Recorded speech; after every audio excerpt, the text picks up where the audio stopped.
Wake up. It's time to wake up. Wake up. It's time to wake up. Wake up. Bad boys. Lauren. Wake up. Bad boys. With Lauren. Bad boys. With Lauren. It's time to wake up. Wake up. Hello and welcome to the Bed Buzz podcast. I cannot believe I am saying this. It feels very, very crazy to be back sitting in front of my Canon Rebel T5i. It's been a while since I've talked to a camera and, making YouTube videos and stuff was always a part of my life, and I never did it for anyone else to watch. I always did it because I loved having a creative project, and I loved just having an outlet to do whatever, like I used to film with my friends videos of pretend being Avril Lavigne, and then I used to make outfit content and makeup content. At one point I used to make videos about Pretty Little Liars and theories and stuff like that, and it was always just like an outlet for me to get things out and get my creativity out and have that project. And in the past few years, I went through some really hard times in my life, and it was really, really tough. And just kind of, I didn't lose myself, but I did lose my spark. And it was really tough for me to stay creative.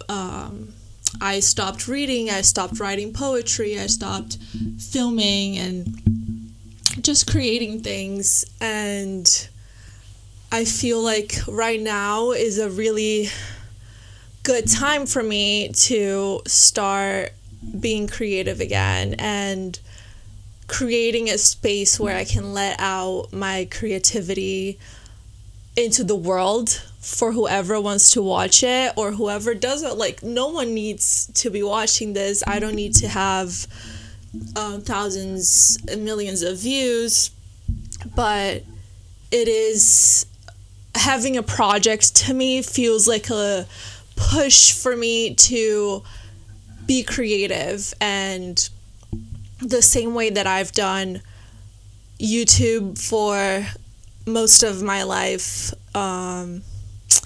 the past over 15 years of making videos that are no longer on the internet. Thank God they have been archived. But the same way that I used my YouTube channel to make videos about whatever I wanted and whatever was happening in my brain at that time and whatever I liked at that time, I want this podcast or this creative space to be that for me again. And I'm really, really excited about it. It feels crazy. I have a mic. It's been a long time in the making. I was supposed to have a co-host, but our timing was never right. And, I've had these mics for maybe 3 years sitting in my house.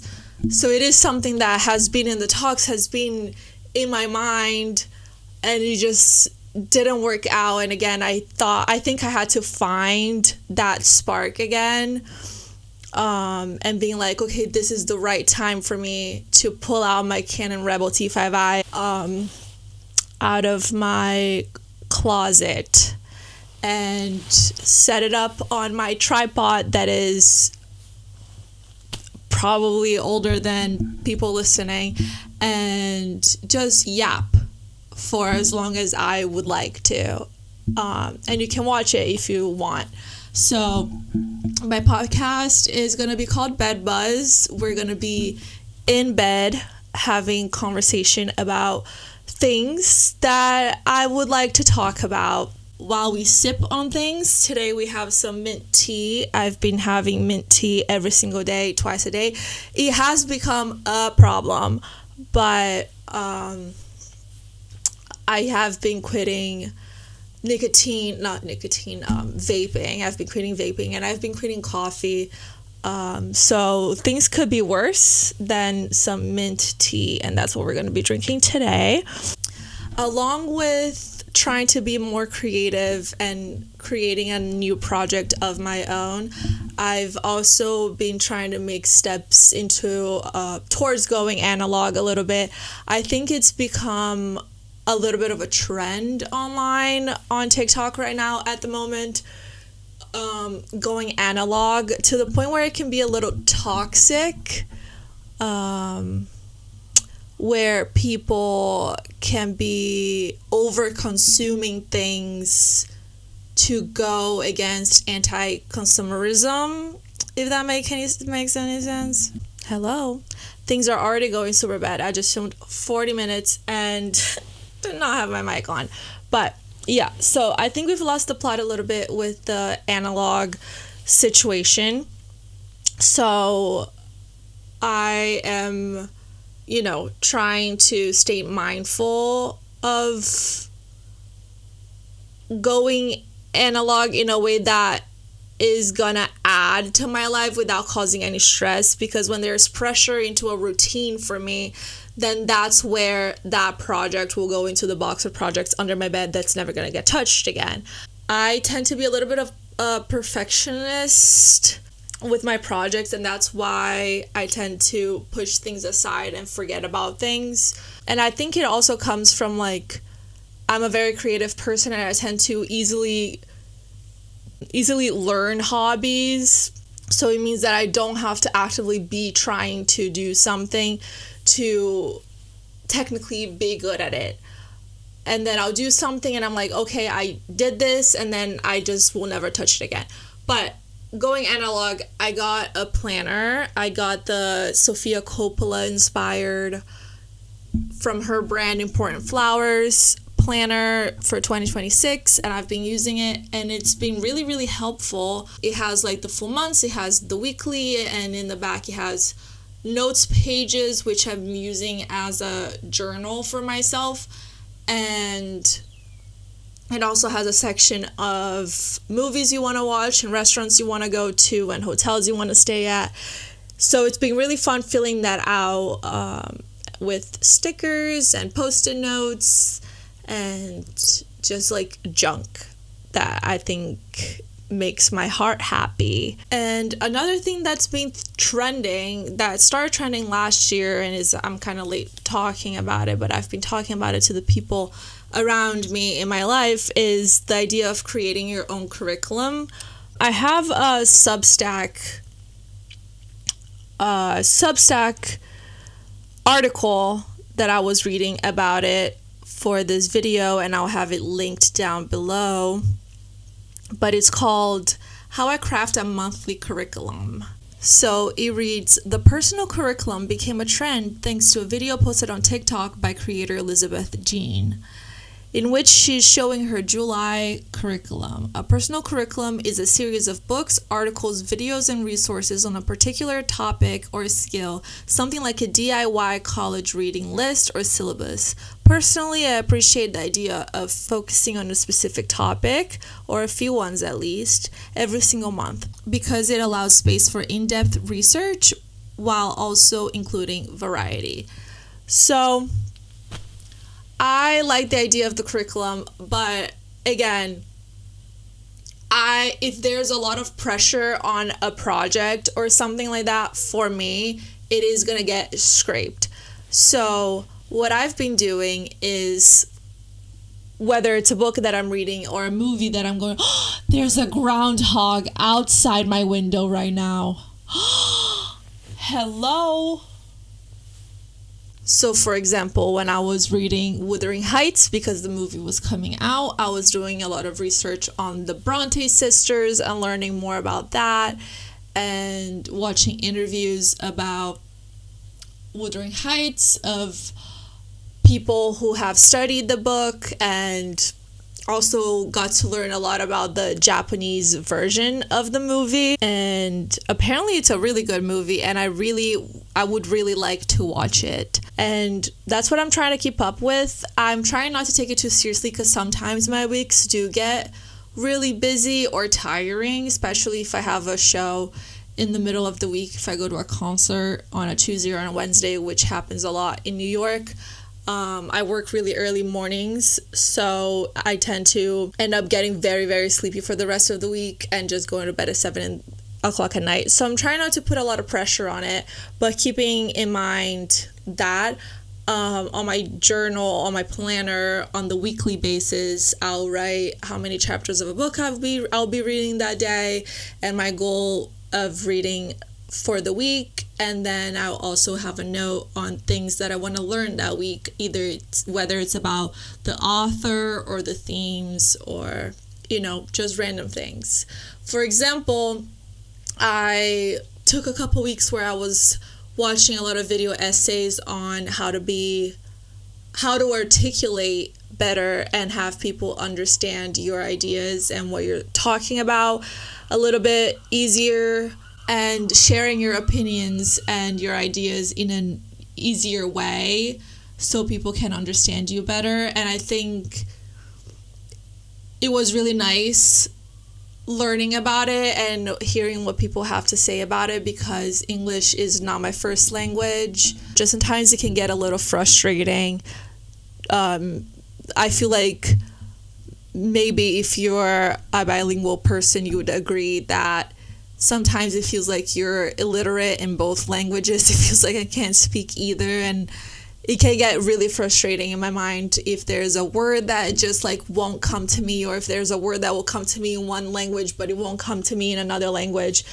And it's a constant battle in my brain for sure. At this point, my brain does think in English, doesn't think in Portuguese anymore, but still, I think it was a very interesting couple of weeks watching all these video essays about being more articulate and articulating better your ideas and your thoughts. So yeah, I'm trying to be a lot more intentional about the content that I'm consuming and what is going through my brain throughout the day, what I'm digesting in my brain that is being fed to me through my phone. So I'm trying to stay a little bit away from TikTok, even though I do love TikTok. But I don't think my feed is toxic at all. I feel like I've curated a pretty good TikTok feed. It's just like the brain rot, scroll that gets you sucked in. That isn't really good for me. But I don't have a toxic, I've tried to really have a niche, very nice, brain-numbing TikTok feed, which isn't good, nor is it bad, is it? Could be worse. But I'm trying to be intentional about the content that I'm consuming. I've been reading a lot of books. I'm gonna start sharing on TikTok my little videos of media that I'm consuming instead of doom scrolling, and I think that will be really fun, and it will get me inspired to read more and watch more movies to share every month. And I just filmed a little one from April, which I hadn't planned to do during April, but it was interesting to see, and mostly to go through my letterboxd and see what movies I watched in the month of April. That was really fun. But for the month of May, I've been really focused on trying to stay off social media a little bit and consume actual physical media. And my goal right now is to actually get back into magazines. Growing up, I wasn't a big bookworm kid. I read The Little Prince when I was little, and that was the only book I remember reading until I was 11 or 12. I was never a bookworm child, did not like reading at all. There were a couple books that I read when I was like 12 that was like fine, but again, nothing that caught my eye. And I really, really got into reading after Twilight. And I'm staring right now at all my Twilight books piled up over there. But I was a child who loved magazines. I had collections of magazines. I had Vogue, I had Elle, I had this Brazilian magazine called Capricho, which was kind of like a teen Vogue. And I had piles and piles of piles, and I was subscribed to them. And I loved having magazines around my room. And it came with posters, and I would put the posters on my wall, and I would read the articles, and I would do the quizzes, and it was all really exciting, and I really want to get into magazines again. I was at a bookstore the other day, McNally in Brooklyn, in Williamsburg, and they had this really cool magazine with Deftones, with a Deftones cover and a really big Deftones article inside, and it was like a really thick, really cool magazine, and I did not buy it. And I still think about it to this day, and I'm like, why did I just not buy the magazine? Like, I can read the magazine the way I read my books. I can sit here and flip through it and just have fun with it again. The things that I liked when I was a kid can still exist, and I can still enjoy them, and I think it will be cool. And I think I'm going through this really, really intense phase of rediscovery and healing and bringing my spark back, because I did just go through my Saturn return. I did not know it was my Saturn return. I did not look at what day my Saturn return was coming. We all know that Saturn return could happen from your 27th to your 30th birthday, right? So it's something that happens, that Saturn goes in the sky in the same spot that it was when you were born, and your life shifts. Things shift in your life. It happens 3 times in a lifetime, I think. So it's now around your 30s, and then around your 50s, and then around your 80s. So I did not want to know when my Saturn return was going to be, because I did not want to be waiting for it. I did not want to manifest something bad happening or something grand happening and then being disappointed about it. So I just set it out. And then I started going through some things and, quit vaping and quit coffee and just changed, started drinking tea and started going on walks and started being really healthy and eating healthy and taking care of my skin, and I cut my hair and just went through this really big change all in 1 week. And then a couple weeks later, I was listening to a podcast that mentioned Saturn return, and I was like, oh my God, I'm turning 30 in a couple weeks. Let me see when my Saturn return actually happened. Like, now I want to know. And my Saturn return happened that week that I was just going through all these crazy changes in March, and I thought it was incredible. I thought it was, again, I did not do the calculations. I did not know that's when my Saturn return was going to be. But yeah, I just went through this crazy shift. Like, I woke up one morning just like ready to change, not who I am to my core, but to just be better.